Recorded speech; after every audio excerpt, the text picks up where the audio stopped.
ಎಲ್ಲಾ ಹಾನಿಯಿಂದ ಕೂದಲನ್ನು ರಕ್ಷಿಸುತ್ತೆ. ಬರೀ Amrut noni reach root premium hair oil. ಕೆಲವೇ ಕ್ಷಣಗಳಲ್ಲಿ ಎಚ್ ಡಿ ರೇವಣ್ಣ ಜಾಮೀನು ಭವಿಷ್ಯ ಪ್ರಕಟ ಆಗುತ್ತೆ, ತೀರ್ಪು ಪ್ರಕಟ ಆಗುತ್ತೆ. ಬೆಂಗಳೂರಿನ ಜನಪ್ರತಿನಿಧಿಗಳ ವಿಶೇಷ ನ್ಯಾಯಾಲಯದಿಂದ 5 ಗಂಟೆಗೆ ಸರಿಯಾಗಿ ತೀರ್ಪು ಪ್ರಕಟ ಆಗುತ್ತೆ. ಕೆಲವೇ ಕ್ಷಣಗಳು ಬಾಕಿ ಇದೆ. ರೇವಣ್ಣಗೆ ಬೇಲ್ ಸಿಗುತ್ತಾ ಅಥವಾ ಮತ್ತೆ ಜೈಲುವಾಸ ಫಿಕ್ಸ್ ಆಗುತ್ತಾ?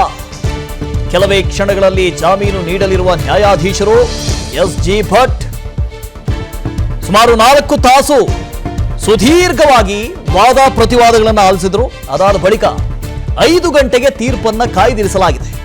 5 ಗಂಟೆಗೆ ಸರಿಯಾಗಿ ತೀರ್ಪು ಪ್ರಕಟ ಆಗುವ ಸಾಧ್ಯತೆ ಇದೆ. ನ್ಯಾಯಾಧೀಶ ಎಸ್.ಜಿ. ಭಟ್ ತೀರ್ಪನ್ನ ಓದ್ತಾರೆ. 5 ಗಂಟೆಗೆ ತೀರ್ಪನ್ನ ಕಾಯ್ದಿರಿಸಲಾಗಿದೆ. ಬಹಳ ಸುದೀರ್ಘವಾದ ವಾದ ಪ್ರತಿವಾದಗಳು ನಡೆದವು. ಎಸ್ಐಟಿ ಪರವಾದಂತಹ ವಕೀಲರು, ಎಸ್ಎಸ್ಪಿ ಅವರು, ಜೊತೆಗೆ ರೇವಣ್ಣ ಪರವಾದ ವಕೀಲರು ಕೂಡ ವಾದ ಮಂಡನೆ ಮಾಡಿದ್ರು.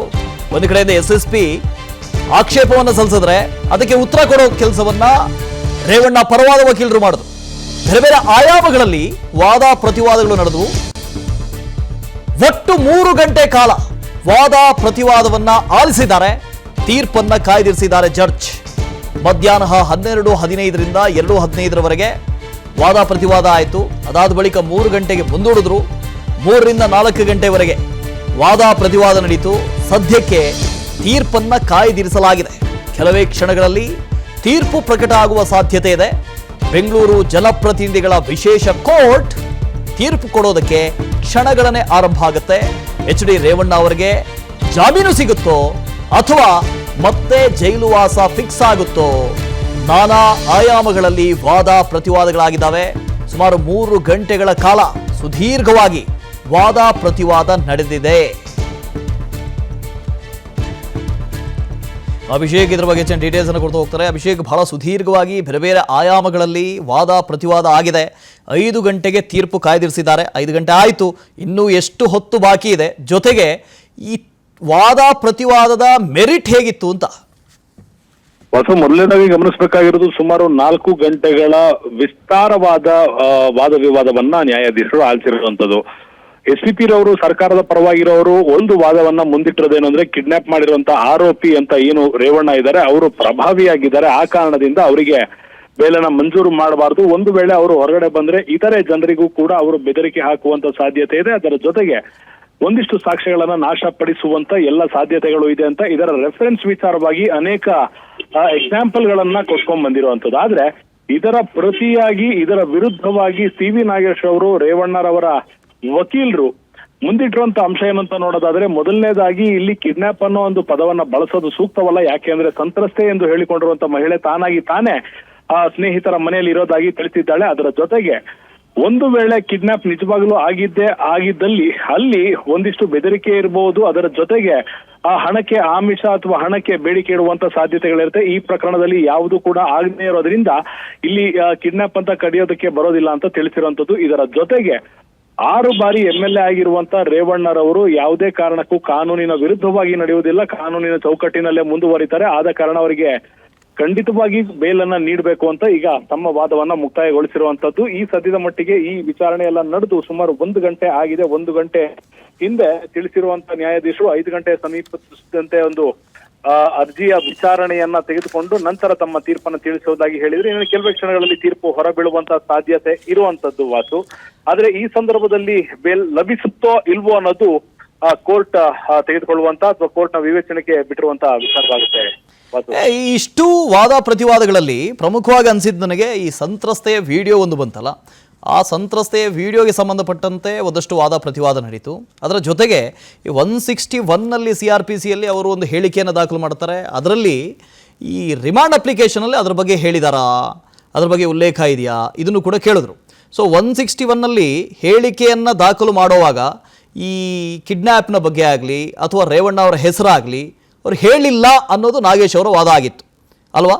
If I am correct. Vasu, ಇಲ್ಲಿ ನಾರ್ಮಲಿ ಒಂದು ಪ್ರೊಸೀಜರ್ ಪ್ರಕಾರ ನೋಡೋದಾದ್ರೆ ಸಂತ್ರಸ್ತೆಯನ್ನ ವಶಕ್ಕೆ ಪಡೆದ ನಂತರ ಆಕೆಯಿಂದ ಸ್ಟೇಟ್ಮೆಂಟ್ ಅನ್ನ ಮಾಡಿಸ್ಕೊಳ್ಬೇಕಿತ್ತು ಆಯಾ ಚೌಕಟ್ಟಿನಲ್ಲಿ. ಆದ್ರೆ ಆ ಸ್ಟೇಟ್ಮೆಂಟ್ ಅನ್ನ ಮಾಡಿಸ್ಕೊಂಡಿಲ್ಲ ಅನ್ನೋದು ಸಿ.ಬಿ. ನಾಗೇಶ್ ಅವರ ಮೊದಲನೇ ವಾದವಾಗಿರುವಂತದ್ದು. ಅದರ ಜೊತೆಗೆ ರೇವಣ್ಣರವರ ವಿರುದ್ಧ ಪ್ರೆಸ್ ಮಾಡುವಂತ ಯಾವುದೇ ಚಾರ್ಜಸ್ ಅನ್ನ ನನ್ನ ಜೀವನದಲ್ಲಿ ನಾನು ಮಾತ್ರವಲ್ಲ, ನನ್ನ ಕೂದಲು ಕೂಡ ಆಗಿರ್ಬೇಕು ಸ್ಟ್ರಾಂಗ್ ಅಂಡ್ ಸ್ಟೈಲಿಶ್.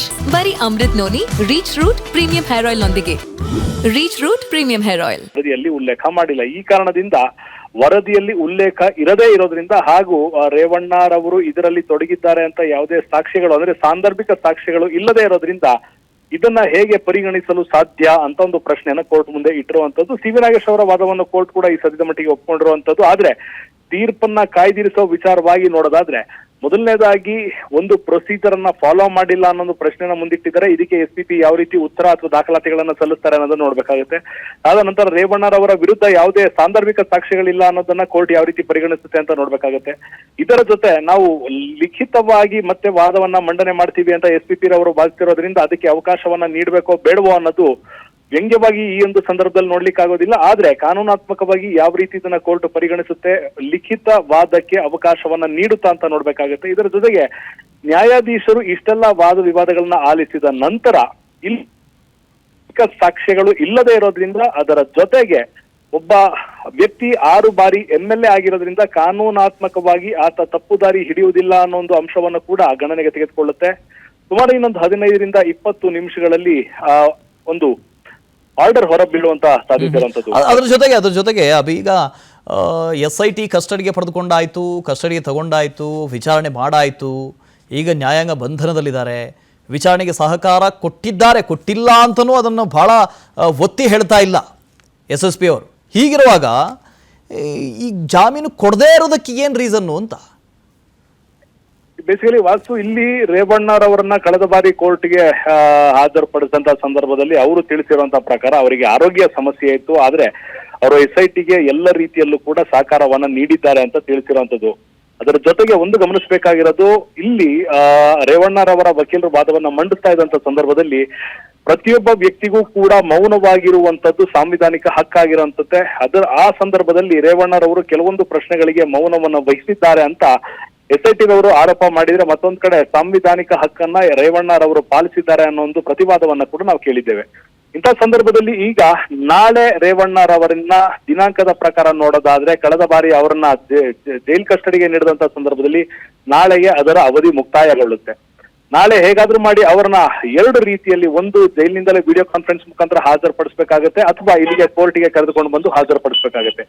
2 ವಿಚಾರವನ್ನ ಗಮನದಲ್ಲಿಟ್ಕೊಳ್ತಾರೆ. ಅದ್ರ ಜೊತೆಗೆ ಬೇಲ್ ಸಿಗದೆ ಇರೋದಕ್ಕೆ ಕಾರಣವೇನು ಅಂತ ನೋಡೋದಾದ್ರೆ ಅಥವಾ ತಡವಾಗ್ತಿರೋದಕ್ಕೆ ಕಾರಣವೇನು ಅಂತ ನೋಡೋದಾದ್ರೆ ಮೊದಲನೇದಾಗಿ ರಾಜಕೀಯವಾಗಿ ಬಲವಂತನಾಗಿರುವಂತ ರೇವಣ್ಣ ಹೊರಬಂದು ಸಾಕ್ಷ್ಯವನ್ನ ನಾಶ ಪಡಿಸಬಹುದು ಅನ್ನೋ ಒಂದು ವಾದವನ್ನ ಈಗ SPP ರವರು ಕೋರ್ಟ್ನ ಮುಂದಿಟ್ಟಿರುವಂತದ್ದು ಕೂಡ ಒಂದು ಬಲವಾದ ಕಾರಣ ಆಗ್ಬೋದು. ಯಾಕಂದ್ರೆ ಅನೇಕ ಪ್ರಕರಣಗಳಲ್ಲಿ ರಾಜಕಾರಣಿಗಳು ಯಾವುದೇ ಸಂದರ್ಭದಲ್ಲಿ ಬೇಲ್ ಸಿಕ್ಕಿದ ನಂತರ ಹೊರಬಂದು ಸಾಕ್ಷ್ಯಗಳನ್ನ ನಾಶಪಡಿಸುವಂತಹ ಅಥವಾ ರೀಡೈರೆಕ್ಟ್ ಮಾಡುವಂತಹ ಅಥವಾ ಡೈವರ್ಟ್ ಮಾಡುವಂತಹ ಕೆಲಸವನ್ನ ಸಾಮಾನ್ಯವಾಗಿ ಮಾಡಿರ್ತಾರೆ. ಆದ್ರೆ ಆ ರೀತಿ ಇಲ್ಲಿ ಆಗುವಂತ ಸಾಧ್ಯತೆ ಇದೆ ಅನ್ನೋದು ಮೊದಲನೇ ವಾದವಾದ್ರೆ, ಮತ್ತೊಂದು ಕಡೆ ಪ್ರಕರಣದ ಮತ್ತೋರ್ವ ಆರೋಪಿ ಪ್ರಜ್ವಲ್ ರೇವಣ್ಣರವರು ಈ ಸದ್ಯ ಪರಾರಿಯಾಗಿದ್ದಾರೆ. ಅವರನ್ನ ಕರೆತರುವವರೆಗೂ ಇವರಿಗೆ ಬೇಲ್ ನೀಡುವುದು ಬೇಡ ಅನ್ನೋದು ಮತ್ತೊಂದು ವಾದವಾಗಿರುವಂತದ್ದು. ಒಂದು ವೇಳೆ ರೇವಣ್ಣರವರಿಗೆ ಬೇಲ್ ಸಿಕ್ಕಿದ್ರೆ ಪ್ರಜ್ವಲ್ ರೇವಣ್ಣ ಒಂದು ಮನಸ್ಥಿತಿಗೆ ಬರಬಹುದು, ತನಗೂ ಕೂಡ ಬೇಲ್ ಸಿಗುವಂತ ಸಾಧ್ಯತೆ ಇದೆ ಅಂತ ಮತ್ತಷ್ಟು ದಿನ ಸರೆಂಡರ್ ಆಗಬಹುದು ಅಥವಾ ಸರೆಂಡರ್ ಆಗೋದನ್ನ ತಡ ಮಾಡಬಹುದು ಅನ್ನೋ ಒಂದು ಕಾರಣವನ್ನ ಕೂಡ ಈ ಸದ್ಯದ ಮಟ್ಟಿಗೆ